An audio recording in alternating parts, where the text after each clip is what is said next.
तो भारतीय संविधान को अगर हम लोग सही तरीक़े से समझना चाहते हैं तो सबसे पहले ये समझना पड़ेगा कि भारतीय संविधान में कुल कितने पार्ट्स हैं। तो भारतीय संविधान में कुल मिलाकर के 22 पार्ट्स हैं और इसमें कितने अनुच्छेद हैं अगर देखा जाए तो कुल अनुच्छेद हैं 395, ठीक है। और इसमें 12 शेड्यूल हैं। कितने शेड्यूल हैं? 12 शेड्यूल। 12 शेड्यूल। संविधान जब बना था तो उस पॉइंट ऑफ टाइम पर 8 शेड्यूल थे, बाद में संविधान में 4 शेड्यूल और जोड़े गए। अगर हम लोग देखें 22 पार्ट में से तो आज हम लोग पहले पार्ट को पढ़ेंगे, फर्स्ट पार्ट को। आज हम लोग फर्स्ट पार्ट को पढ़ेंगे, फर्स्ट पार्ट। फर्स्ट पार्ट में किस चीज़ का जिक्र है? फर्स्ट पार्ट में राज्य और उसके राज्य क्षेत्र के बारे में जिक्र किया गया है, संघ और उसके राज्य क्षेत्र के बारे में जिक्र किया गया है। तो सीधा हम लोग आते हैं part first of Indian constitution के ऊपर में। देखिए पार्ट फर्स्ट किस चीज़ को डील करता है? भारत के संविधान का भाग 1 पार्ट फर्स्ट किस चीज़ को डील करता है? तो ये करता है यूनियन एंड इट्स टेरिटरी, और इसका विस्तार अनुच्छेद 1 से लेकर के अनुच्छेद 4 तक है। अनुच्छेद 1 से लेकर के अनुच्छेद 4 तक इसका विस्तार है, ठीक है। हम लोग देखते हैं कि अनुच्छेद 1 आखिर कहता क्या है। अनुच्छेद 1 को अगर बढ़िया से समझना हो, आर्टिकल 1 को बढ़िया से समझना हो तो इसमें कुल मिलाकर मात्र 5 चीज़ें कही गई हैं। कितनी चीज़? 5 चीज़, ओनली 5 थिंग्स। क्या है पहला? तो पहला चीज़ जो आर्टिकल 1 बतलाता है वो ये बतलाता है कि भारत का नाम क्या होगा, नेम ऑफ इंडिया। क्यों? कि आर्टिकल 1 शुरू होता है कैसे भाई? तो इंडिया दैट इज भारत, यानी कि इंडिया यानी कि भारत, मतलब भारत का नाम क्या होगा कॉन्स्टिट्यूशन के हिसाब से? तो होगा इंडिया एक और ये दूसरा भारत। अब सवाल ये उठता है कि ये दो नाम क्यों? ये दो नाम इसलिए कि जब भारत बनने लगा, भारत के संविधान के बनाने की प्रक्रिया शुरू हुई तो संविधान सभा में जो सदस्य थे उनके आपस में डिफरेंस ऑफ ओपिनियन थे ना। कोई व्यक्ति ये कहता था कि इसका नाम रखना चाहिए भारत, कुछ लोग कहते थे कि इसका नाम भारत रखना चाहिए। भारत का नाम एक तो भारत और दूसरा इंडिया, ठीक है। तो दोनों group of members of constituent assembly के बीच में सामंजस्य स्थापित करने के लिए ये बात मानी गई कि भारत का नाम क्या होना चाहिए? तो इंडिया दैट इज भारत, मतलब इंडिया यानी कि भारत। इसका 2 नाम एडॉप्ट किया गया कॉन्स्टिट्यूएंट असेंबली में, ठीक है। दूसरी बात जो कही गई है वो ये कही गई है कि ये तो इंडिया और भारत तो नाम हो गया, ठीक है, मगर ये होगा कैसा ना? ये फेडरल होगा कि यूनिटरी होगा, मतलब संघीय होगा कि केंद्रीयकृत होगा? तो कहा गया कि India will be a union of states. Union of states का हिंदी होता है संघीय राज्य, संघीय राज्य। ये नहीं कहा गया कि India will be a federation of states. Federation of states की बात नहीं कही गई है, कहा गया यूनियन ऑफ स्टेट्स। अच्छा, फेडरेशन ऑफ स्टेट्स और यूनियन ऑफ स्टेट्स में क्या मतलब क्या डिफरेंस है, क्या अंतर है, इस बात को हम लोग समझने की कोशिश करते हैं। तो यूनियन ऑफ स्टेट्स का मतलब यह हुआ कि भारत एक राज्यों का संघ है, संघीय राज्य है। संघीय राज्य, राज्यों का संघ नहीं, संघीय राज्य, मतलब एडमिनिस्ट्रेशन के आसानी के लिए, for the convenience of administration, Bharat को डिफरेंट यूनिट्स में बांटा गया है, ना कि डिफरेंट स्टेट्स आपस में मिलके एक समझौता किए और उस समझौता के तहत भारत को एक फेडरल स्टेट बनाया गया, ऐसी बात नहीं है। इसलिए इसको कन्वीनियंस के लिए, एडमिनिस्ट्रेशन के कन्वीनियंस के लिए इसको 28 राज्य और आज के डेट में 8 केंद्र शासित प्रदेशों में बांटा गया है, ठीक है। तो अनुच्छेद 1 के अनुसार पहली बात भारत का नाम, दूसरा कि ये कैसा होगा, यूनियन ऑफ स्टेट्स होगा, संघीय राज्य होगा, ठीक है। अब तीसरी बात क्या कह रहा है? तीसरी बात ये समझाने की कोशिश कर रहा है कि भारत कितने दूर में फैलेगा ना, भारत का क्षेत्र क्या क्या होगा। तो पहला बात ये कह रहा है कि भारत में राज्य होंगे, स्टेट्स, मतलब भारत में आज के डेट में कितने स्टेट्स हैं? 28। तो 28 स्टेट्स का जितना क्षेत्र होगा उतना ही भारत के अंदर में क्षेत्र होगा। एक तो बात ये कही जा रही है। दूसरी बात ये कह रहा है कि यूनियन टेरिटरीज, जो भारत की यूनियन टेरिटरीज हैं, यानी कि केंद्र शासित प्रदेश, जो केंद्र शासित प्रदेश हैं, ये भारत के भाग हैं। और तीसरी बात ये कह रहा है कि अक्वायर्ड टेरिटरी, मतलब समय समय पर जो भूमि अर्जित की जाए, चाहे तो खरीद करके या तो फिर लीज पर यानी कि किराया पर लेकर के या फिर ऑक्यूपेशन दखल करके जीत करके दुश्मन देश को हरा करके जो क्षेत्र लिया जाए, जैसा कि हम लोगों ने लिया है। हमने गोवा को लिया है बाद में आज़ाद होने के, हमने पौंडीचेरी को लिया है देश के आज़ाद होने के बाद, हमने सिक्किम को लिया है देश आज़ाद होने के बाद, ठीक है। तो इस प्रकार अनुच्छेद सिर्फ 5 बात को बतलाता है। पहला कि भारत के देश का नाम क्या होगा, इंडिया, दैट इज भारत, यानी कि इंडिया यानी कि भारत हिंदी में देखें तो। दूसरी बात कह रहा है कि इसका कैसा होगा, तो यूनियन ऑफ स्टेट्स होगा यानी कि संघीय राज्य होगा। तीसरी बात कह रहा है कि इसका क्षेत्र कहाँ होगा, जो स्टेट का क्षेत्र होगा, जो राज्य का क्षेत्र होगा वही भारत का क्षेत्र होगा, प्लस जो यूनियन टेरिटरी का क्षेत्र होगा यानी कि केंद्र शासित प्रदेश का जो क्षेत्र होगा वो भारत का क्षेत्र होगा। और समय समय पर भारत जो दूसरे की भूमि एक्वायर करे, अर्जित करे, जो अर्जित क्षेत्र होगा वो भारत का क्षेत्र होगा। इसके बाद अगर हम लोग बात करें अनुच्छेद 2, तो अनुच्छेद 2 सिर्फ 2 बात बतलाता है। अनुच्छेद 2 बात बतलाता है। एक बात कहता है कि भारत के यूनियन में नए राज्य का प्रवेश कराएगा। अच्छा, ये प्रवेश कौन कराएगा, तो ये पावर पार्लियामेंट का है। मतलब अनुच्छेद 2 भारत के संसद की शक्ति के बारे में बात कर रहा है। किसके बारे में बात कर रहा है, भारत के संसद की यानी कि भारत के पार्लियामेंट की शक्ति के बारे में बात कर रहा है। क्या शक्ति है, तो अनुच्छेद 2 के अनुसार 2 शक्ति है। एक कि नए राज्यों का भारत के यूनियन में प्रवेश कराएगा। क्या मतलब हुआ इसका, समझते हैं हम लोग। मान लीजिए आज के डेट में भारत में कितने स्टेट्स हैं, 28 स्टेट्स हैं।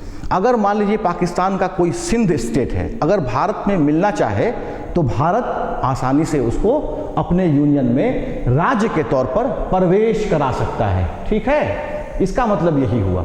दूसरी बात कह रहा है अनुच्छेद 2 के जो पार्लियामेंट है इंडिया को, उसको शक्ति है। किस चीज़ की शक्ति है, वो शक्ति ये है कि नए राज्य को स्थापित कर सकता है, एस्टैब्लिश कर सकता है नए राज्य को। अच्छा, नए राज्य को एस्टैब्लिश करने का मतलब क्या होता है, या नए राज्य को भारत के यूनियन में स्थापित करने का अर्थ क्या होता है, कि अगर मान लीजिए कि सिंध पूरा स्टेट आके भारत में ना मिले ना, कोई एक क्षेत्र सिंध का जो पाकिस्तान में है आज, ठीक है, अगर उस पर भारत किसी तरीके से अपना कब्जा कर लेता है या वहाँ के लोग भारत में मिलना चाहते हैं, ठीक है, तो उनको पहले भारत में मिला करके, ठीक है, भारत के राज्य के तौर पर स्थापित कर सकता है। देखिए यही बात है इसका मतलब। जैसे गोवा का ले लीजिए, तो गोवा पहले भारत का क्षेत्र नहीं था, इस पर पुर्तगाल का अधिकार था। पुर्तगाल से पुलिस एक्शन के द्वारा हम लोगों ने गोवा को जीता और जीतने के बाद एक केंद्र शासित क्षेत्र के रूप में, एक केंद्र शासित प्रदेश के रूप में स्थापित किया। बाद में इसको हमने स्टेटहुड का दर्जा दिया यानी कि राज्य के तौर पर इसको स्थापित किया। अगर अनुच्छेद 3 की हम बात करें तो अनुच्छेद 3 5 प्रकार की बात करता है। कहता है कि भारत के पार्लियामेंट को शक्ति है। किसको, भारत के पार्लियामेंट को शक्ति। कैसी शक्ति, तो नए राज्य को बनाने की शक्ति, टू फॉर्म न्यू स्टेट्स। देखिए, टू फॉर्म न्यू स्टेट्स। अच्छा, ये फॉर्म करेगा न्यू स्टेट्स, तो भारत का पार्लियामेंट नए स्टेट्स को कैसे फॉर्म करेगा, हम बतलाते हैं कैसे करेगा।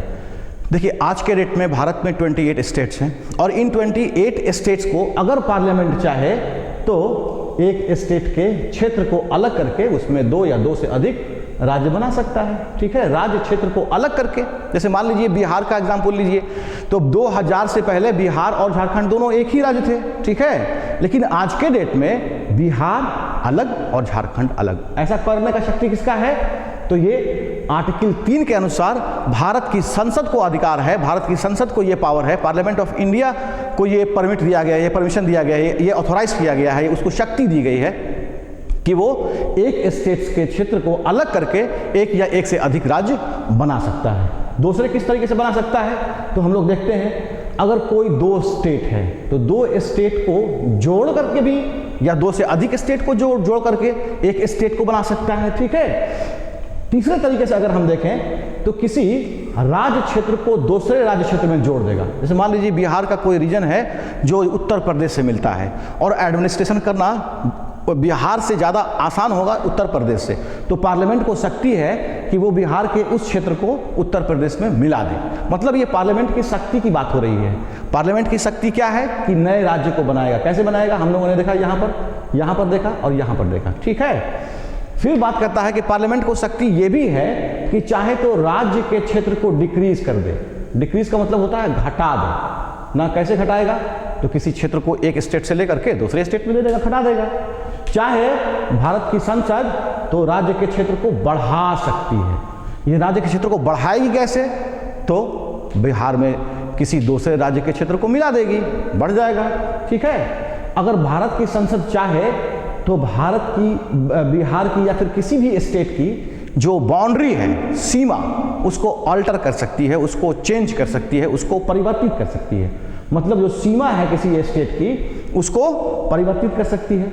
अगर हम लोग देखें तो भारत के संसद को शक्ति ये भी है कि किसी भी स्टेट का नाम चेंज कर सकती है, जो समय समय पर भारत के संसद ने किया है। जैसे पहले उड़ीसा का नाम ओडिशा था, लेकिन आज के डेट में उड़ीसा का नाम है ओडिशा, ODISA।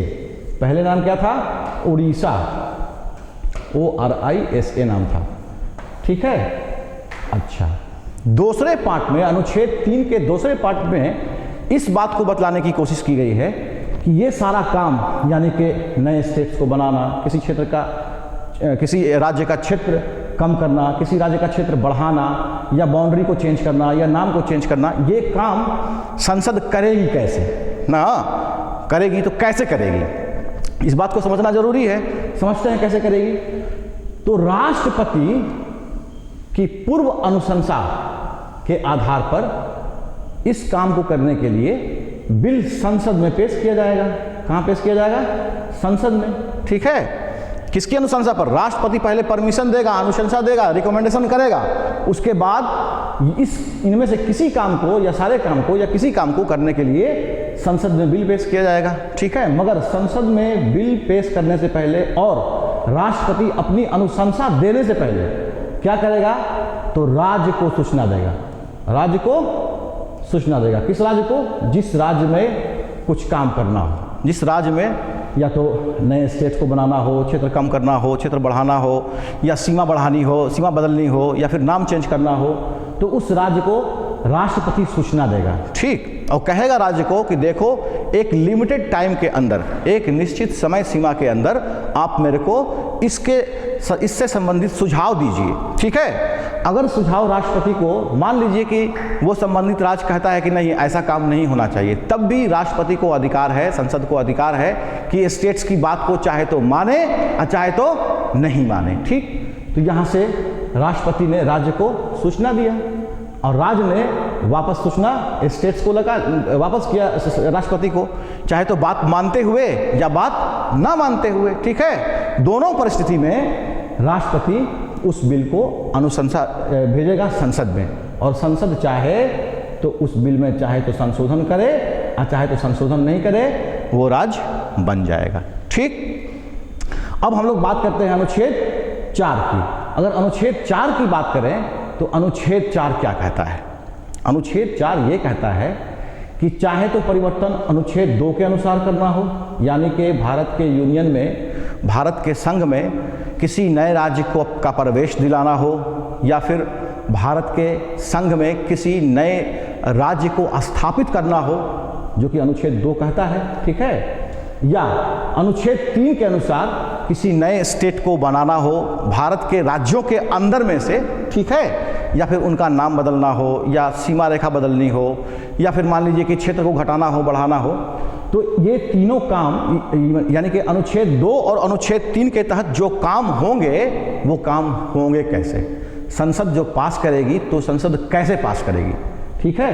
तो इसके लिए संसद को 50% बहुमत के साथ, यानी कि बहुमत के साथ, साधारण बहुमत जिसको बोलते हैं, ये देखिए साधारण बहुमत, साधारण बहुमत से उस बिल को अगर संसद पास कर देती है तो वो सफल हो जाएगा, मतलब सक्सेसफुल हो जाएगा, और राज्य में जो परिवर्तन करना चाहती है संसद वो कर सकती है। ठीक है। अच्छा, ये 50% बहुमत का मतलब ये हुआ कि जो 368 का प्रावधान दिया गया है, अनुच्छेद 368 के अंदर भारत के संविधान में संशोधन का प्रावधान दिया गया है, जिसको विशेष बहुमत भी बोलते हैं। उस विशेष बहुमत से राज्य को बनाने का काम अनुच्छेद 2 और अनुच्छेद 3 के तहत नहीं करना है। अनुच्छेद 368 का प्रयोग नहीं करना है। ठीक है। ये साधारण बहुमत से काम हो जाएगा। अच्छा देखिए, दूसरे तरीके से अगर समझने की कोशिश करें हम लोग अनुच्छेद 1 को, ठीक है, तो बात को समझिए। देश आज़ाद हुआ कब? 1947 में, 1947 में। मान लीजिए कि 1947 में एशिया में एक नए बच्चे का जन्म हुआ, है ना। बच्चे का जब जन्म होता है तो सबसे पहले उसके दादी के साइड के लोग या दादा के साइड के लोग, नाना के साइड के लोग, नानी के साइड के लोग क्या करते हैं कि बच्चे का नाम क्या होगा? तो नाम तो रख दिया गया भारत। नाम क्या रखा गया? India, that is Bharat. दो नाम रखा गया, एक पुकारू नाम और एक असली नाम, जिसको बोलते हैं हम लोग अपने क्षेत्र में। नहीं, अच्छा, नाम जब रख दिया गया तो बच्चे को देखने के बाद ये डिसाइड किया गया बच्चा दिखने में कैसा है, लंबा है कि छोटा होगा कि गोरा होगा, मतलब माँ के साइड में जाएगा कि बाप के साइड में जाएगा। तो ये डिसाइड किया गया कि भारत कैसा होगा? तो यूनियन ऑफ स्टेट्स होगा। अच्छा, बच्चा, ये बच्चा तो रहेगा नहीं, अभी मान लीजिए छोटा है, ठीक, तो छोटा है तो घूमने फिरने कहीं जाएगा ना, नानी के घर जाएगा, दादी के घर जाएगा। मान लीजिए दादी के घर जाएगा अगर, तो स्टेट्स उसका अपना क्षेत्र है, दादी का घर जा सकता है। अगर मान लीजिए यूनियन टेरिटरी में जाएगा तो उसका नानी का घर है, अपना जाएगा। अब बच्चा बड़ा भी होगा, बड़ा होगा तो सिर्फ नानी के घर और दादी के घर जाएगा? नहीं, वो बाहर भी जा सकता है, नहीं मतलब विदेश में भी जा सकता है। यानी कि ये जो एक्वायर्ड टेरिटरी है, अगर चाहे भारत की संसद तो किसी भी क्षेत्र को एक्वायर करके ना स्टेट्स के तौर पर अनुच्छेद 2 के तहत स्थापित कर सकती है, कोई दिक्कत नहीं। अब अनुच्छेद 3 की हम लोग बात करते हैं। यहाँ पर अनुच्छेद 3 कहता है कि संसद को अधिकार है कि किसी राज्य के क्षेत्र को घटा सकती है। मतलब मान लीजिए घटाने का अर्थ क्या है? घटा करके उस क्षेत्र को किसी दूसरे देश को तो दे सकती है कि नहीं दे सकती है? तो दूसरे देश को नहीं दे सकती है। कैसे? एक केस आया री बेरूबारी वाला केस, ठीक है। री बेरूबारी के केस को हम लोग डिस्कस करते हैं अभी यहाँ पर। तो री बेरूबारी वाले केस को समझने के लिए बढ़िया से हम लोग पहले आते हैं 1936 में, 1947 में। देश आज़ाद हुआ, लेकिन देश बहुत बड़ी कीमत चुकाने के बाद आज़ाद हुआ। वो कीमत क्या थी? वो कीमत ये थी कि देश का बंटवारा हो गया। इस देश में हिंदुस्तान और पाकिस्तान 2 राज्य बन गए, 2 देश बन गए, 2 स्टेट बन गए, ठीक है। और ये बंटवारा किया था किसने? रेड क्लिफ नाम का एक व्यक्ति था, इसी ने बंटवारा किया भारत का, ठीक है। इसने जब बंटवारा किया तो बहुत जल्दीबाजी में बंटवारा किया ना। 20 फरवरी का जो डिक्लेरेशन है इटली का ब्रिटेन की संसद में, कब? 20 फरवरी 1947 को। उस दिन इटली ने कहा कि हम जून 1948 तक भारत को छोड़ देंगे। मात्र 72 दिन में, कितने दिन में? मात्र 72 दिन में भारत के आज़ादी का काम को पूरा किया गया, ठीक है। और जब ये निश्चित हो गया कि देश का बंटवारा होगा तो ब्रिटेन से रेड क्लिफ नाम के एक व्यक्ति को बुलाया गया। उसने क्या किया? देश का बंटवारा किया। तो बंटवारा उसने सही से नहीं किया, इसलिए बाउंड्री डिस्प्यूट खड़ा रह गया। वो बाउंड्री डिस्प्यूट क्या है? ये वही बाउंड्री डिस्प्यूट है बेरूबारी का रीजन। ये बेरूबारी का रीजन वो रीजन है कि यहाँ की पॉपुलेशन थी मुस्लिम पॉपुलेशन, ठीक है, और कुछ पॉपुलेशन ऐसी थी, कुछ क्षेत्र ऐसा था जो उस समय के पाकिस्तान में था, लेकिन वहाँ पर मेजॉरिटी ऑफ पॉपुलेशन थी हिंदू, ठीक है। तो इस बाउंड्री डिस्प्यूट को ख़त्म करने के लिए, ताकि मुस्लिम की मेजॉरिटी वाली पॉपुलेशन पाकिस्तान में चली जाए और हिंदू की मेजॉरिटी वाली रीजन हिंदुस्तान में आ जाए, ताकि आसानी से काम हो सके, इसको डिस्प्यूट को ख़त्म करने के लिए 1958 में उस समय के जो भारत के प्रधानमंत्री थे नेहरू जी, और पाकिस्तान के प्रधानमंत्री थे फिरोज़ खान नून, उनका नाम था फिरोज़ खान नून। तो दोनों प्रधानमंत्रियों के बीच में एक एग्रीमेंट हुआ जिसको बोलते हैं नेहरू नून एग्रीमेंट। इस नेहरू नून एग्रीमेंट के फलस्वरूप ये निर्णय लिया गया कि जो रीजन बेरूबारी वाला रीजन है वो पाकिस्तान को दे दिया जाएगा, और जो पाकिस्तान वाला रीजन है जिसमें हिंदू पॉपुलेशन ज़्यादा मेजॉरिटी में है उसको हिंदुस्तान में ले लिया जाएगा, ठीक है। तो इस पर हंगामा होने लगा। तो अनुच्छेद 143, अनुच्छेद 143, ये 143 क्या है? अनुच्छेद 143 प्रेसिडेंशियल रेफरेंस के तहत सुप्रीम कोर्ट से सलाह मांगता है, सुप्रीम कोर्ट से, कि आप बतलाइए कि हम ऐसी परिस्थिति में अब क्या करें। तो सुप्रीम कोर्ट ने 1960 में री बेरूबारी केस में यह निर्णय दिया, सुप्रीम कोर्ट ने, कि ठीक है, सुप्रीम कोर्ट ने यह निर्णय दिया कि अगर किसी देश को, अगर आपको अपनी जमीन किसी राज्य से काट के देनी हो तो अनुच्छेद 3 इसकी परमिशन नहीं देता है। मतलब अनुच्छेद 3 के तहत साधारण बहुमत से बिल पास करके आप भारत के क्षेत्र को दूसरे देश को नहीं दे सकते हैं, ठीक। तो भारत की संसद ने क्या किया कि 10th कॉन्स्टिट्यूशनल अमेंडमेंट, कौन सा, sorry 9th constitutional amendment, 9th constitutional amendment act पास किया, ठीक है, लेकिन नोटिफाई नहीं कर पाई। नोटिफाई का मतलब इसको 9th कॉन्स्टिट्यूशनल अमेंडमेंट एक्ट, 9वां संवैधानिक संशोधन जिस काम के लिए पारित किया गया था कि री-बेरूबारी का रीजन पाकिस्तान को दे दिया जाएगा और पाकिस्तान से कुछ रीजन ले लिया जाएगा, वो काम कर नहीं पाई। क्यों नहीं कर पाई? वो इसलिए नहीं कर पाई कि हंगामा होने लगा और एजिटेशन होने लगे देश भर के अंदर में कि अपना क्षेत्र पाकिस्तान को कैसे दें, कैसे दें, कैसे दें, ठीक है।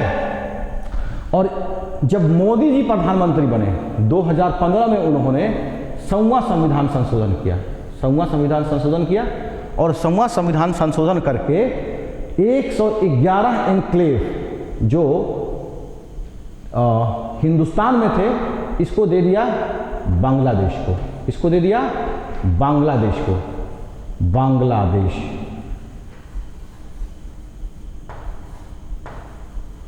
और बांग्लादेश से 55 एन्क्लेव, मतलब 55 ऐसे क्षेत्र, ठीक है, जहां पर हिंदू मेजॉरिटी में थे, वो 55 क्षेत्र बांग्लादेश से कहां चला आया?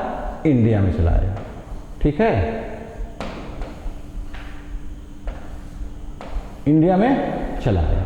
अच्छा, हम लोग समझ चुके कि अनुच्छेद 1 क्या कहता है, अनुच्छेद 2 क्या कहता है, अनुच्छेद 3 क्या कहता है और अनुच्छेद 4 क्या कहता है, ठीक है। और री-बेरूबारी वाला केस क्या था, इसको भी हम लोगों ने समझ लिया कि अगर दुश्मन के दुश्मन नहीं, किसी दूसरे देश को अगर अपना क्षेत्र देना हो बाउंड्री सेटलमेंट के तहत, तो सुप्रीम कोर्ट ने 1960 में निर्णय दिया था कि आपको संविधान में 368 अनुच्छेद के तहत संशोधन करके विशेष बहुमत से आपको वो क्षेत्र देना होगा बाउंड्री डिस्प्यूट में। लेकिन 69 में 1969 में सुप्रीम कोर्ट ने यह कहा कि बाउंड्री डिस्प्यूट मात्र एग्जीक्यूटिव एक्शन से भी सेटल किया जा सकता है, उसके लिए 368 में विशेष बहुमत से संशोधन करने की जरूरत संविधान में नहीं है, ठीक है।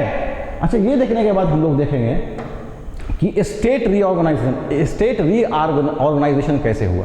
देखिए, भारत जब आज़ाद हुआ था तो आज़ाद होने के समय भारत बिल्कुल ऐसा ही दिखता था। देखिए, पंजाब आज़ाद होने के टाइम में जब पंजाब था, उसमें आज के 3 राज्य हैं और 1 केंद्र शासित प्रदेश है। देखिए, उस समय इसको पेप्सू स्टेट बोलते थे। क्या बोलते थे? पेप्सू स्टेट, ठीक है। और इसी पेप्सू स्टेट में से निकाल करके हिमाचल को बनाया गया, पंजाब को बनाया गया, ये नीचे में हरियाणा को बनाया गया, और पंजाब और हरियाणा के बीच में एक चंडीगढ़ को यूनियन टेरिटरी, केंद्र शासित प्रदेश के तौर पर बनाया गया। हम लोग समझते हैं कि ये स्टेट रीऑर्गेनाइजेशन हुआ कैसे। देश आज़ाद हुआ, अंग्रेजों ने जो विरासत छोड़ी थी, उस विरासत को सही तरीके से हम लोगों को लेके चलना था आगे, तो उसको आगे चलने के लिए राज्यों का पुनर्गठन करना बहुत आवश्यक था। तो पुनर्गठन किया किस आधार पर जाए? इसके लिए 1948 में, सबसे पहले कब? 1948 में 1948 में एक कमेटी बनाई गई, एक आयोग बनाया गया, और उस आयोग के अध्यक्ष थे एस.के. धर। तो एस.के. धर ने निरीक्षण किया, इंस्पेक्शन किया, मालूम किया, तो उन्होंने रिपोर्ट ये दी कि राज्यों का पुनर्गठन आप चाहे किस आधार पर भी कीजिए, लेकिन भाषा के आधार पर राज्यों का पुनर्गठन नहीं किया जा सकता है, क्योंकि भाषा के आधार पर अगर राज्यों का पुनर्गठन किया जाएगा तो उससे समस्या उत्पन्न हो जाएगी। भारत में बहुत सारी भाषाएं बोली जाती हैं, हर भाषा बोलने वाले लोग कहेंगे कि मेरे को एक अलग स्टेट चाहिए, तो फिर इससे समस्या खड़ी हो सकती है, ठीक। उसके बाद जेवीपी आयोग बनाया गया। जेवीपी आयोग का मतलब ये हुआ कि उस आयोग के सदस्य थे जवाहरलाल नेहरू, जे से, वी से वल्लभ भाई पटेल, जवाहरलाल नेहरू, वल्लभ भाई पटेल और पट्टाभी सीतारामैया, ठीक है। ये तीन व्यक्ति थे। इन तीनों व्यक्तियों ने भी यही कहा कि स्टेट का पुनर्गठन, राज्य का पुनर्गठन भाषा के आधार पर संभव नहीं है, ठीक। अच्छा, देखिए उसके बाद से हुआ क्या कि आंध्र प्रदेश में, यानी कि ये देखिए मद्रास स्टेट था पहले, ये मद्रास स्टेट यहाँ से शुरू होकर के ऐसे आया और ये यहाँ से लेकर के इतना दूर तक फैला हुआ था मद्रास स्टेट। अब मद्रास में बोली जाती थी कौन सी भाषा? तमिल। और आंध्र प्रदेश में, आज के आंध्र प्रदेश में बोली जाती है तेलुगु। तो एक व्यक्ति थे जिनका नाम था पोट्टी श्रीरामल्लू। क्या नाम था? पोट्टी श्रीरामल्लू, ठीक है। इन्होंने कहा कि हमको तेलुगु बोलने वाले व्यक्तियों को एक अलग स्टेट चाहिए, और अगर अलग स्टेट सेंटर केंद्र सरकार नहीं देती है तो हम हड़ताल करेंगे, आंदोलन करेंगे। तो केंद्र सरकार ने तो बनाया नहीं, तो क्या किया कि इन्होंने 56 दिन का भूख हड़ताल किया। 56 दिन के भूख हड़ताल करने के बाद क्या हुआ कि पोट्टी श्री रामल्लू स्वर्ग सिधार गए, वो मर गए। तो मरने के बाद पूरे आंध्र प्रदेश में, ये वाला जो रीजन है आंध्र प्रदेश वाला, ये आंध्र प्रदेश का जो रीजन है, यहाँ पर पूरा हंगामा होना शुरू हो गया। ठीक है, मजबूरी में 1 अक्टूबर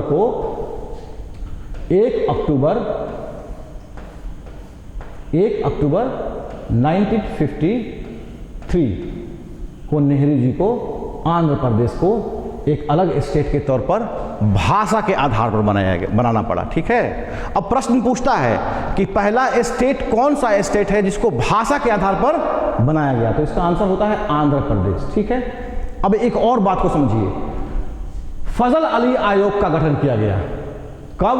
1953 में। 1953 में फजल अली आयोग का गठन किया गया। काहे के लिए भाई? तो राज्य का पुनर्गठन अब भारत में कैसे किया जाए ताकि इस प्रकार की कोई घटना नहीं हो और एडमिनिस्ट्रेशन में आसानी हो, कन्वीनियंस हो। तो फजल अली आयोग, फजल अली ने, उनकी अध्यक्षता, मतलब फजल अली एक जस्टिस थे, उनकी अध्यक्षता में एक आयोग बनाया गया और 2 और मेंबर थे इसमें। तो इस आयोग ने ये रिकमेंडेशन दिया 1955 में अपना रिपोर्ट दिया, और 55 में रिपोर्ट में ये कहा कि भाषा के आधार पर राज्य बनाया जा सकता है, मगर एक भाषा और एक स्टेट का प्रिंसिपल नहीं हो सकता। क्यों? कि भारत में बहुत सारी भाषाएं बोली जाती हैं, और अगर एक भाषा और एक स्टेट के सिद्धांत को माना जाने लगा तो भारत में सैकड़ों राज्य बन जाएंगे और उससे समस्या उत्पन्न हो जाएगी। भाषा के आधार पर बनाया जा सकता है, मगर एक राज्य, एक भाषा और एक राज्य का सिद्धांत नहीं। ठीक है, और इनके रिकमेंडेशन पर 1956 में, कब? 1956 में भारत को 14 राज्य और 6 केंद्र शासित प्रदेश में विभाजित कर दिया गया। ठीक है, तो इस प्रकार से संघ और राज्य क्षेत्र के बारे में हम लोगों ने डिस्कस किया। देखिए, एक बात को समझिए, अगर वीडियो पसंद आए तो सब्सक्राइब कर दीजिएगा और बेल आइकन पर बटन दबा दीजिएगा, ताकि हम जब भी कोई नया वीडियो अपलोड करें किसी इशू पे, पॉलिटी के इशू पे या फिर करंट के इशू पे, तो आप तक नोटिफिकेशन पहुंच जाए और आसानी से आप उसको देख करके फ़ायदा उठा सकें। इसमें कुछ चीज़ों को हमने डिस्कस नहीं किया है जानबूझ करके, वो इसलिए कि हम इस पर जब सेट देंगे, क्वेश्चन देंगे तैयार करके, तो वहाँ पर वो चीज़ कवर हो जाएगी। हम अवश्य इस केंद्र और संघ और राज्य क्षेत्र यानी कि भाग 1 ऑफ इंडियन कॉन्स्टिट्यूशन के ऊपर में पूछे गए जो क्वेश्चंस हैं बीपीएससी में या फिर यूपीएससी में या फिर यूपीपीसीएस में या एसएससी रेलवेज में भी, उन सारे क्वेश्चंस का एक सेट तैयार करके नेक्स्ट वीडियो में डिस्कस करेंगे। और वहाँ पर और यहाँ पर इस वीडियो में और उस क्वेश्चन वाले वीडियो में दोनों को मिला करके एक क्वेश्चन किसी भी एग्जाम में नहीं छूटेगा, ये मेरी गारंटी है। Okay, see you, bye.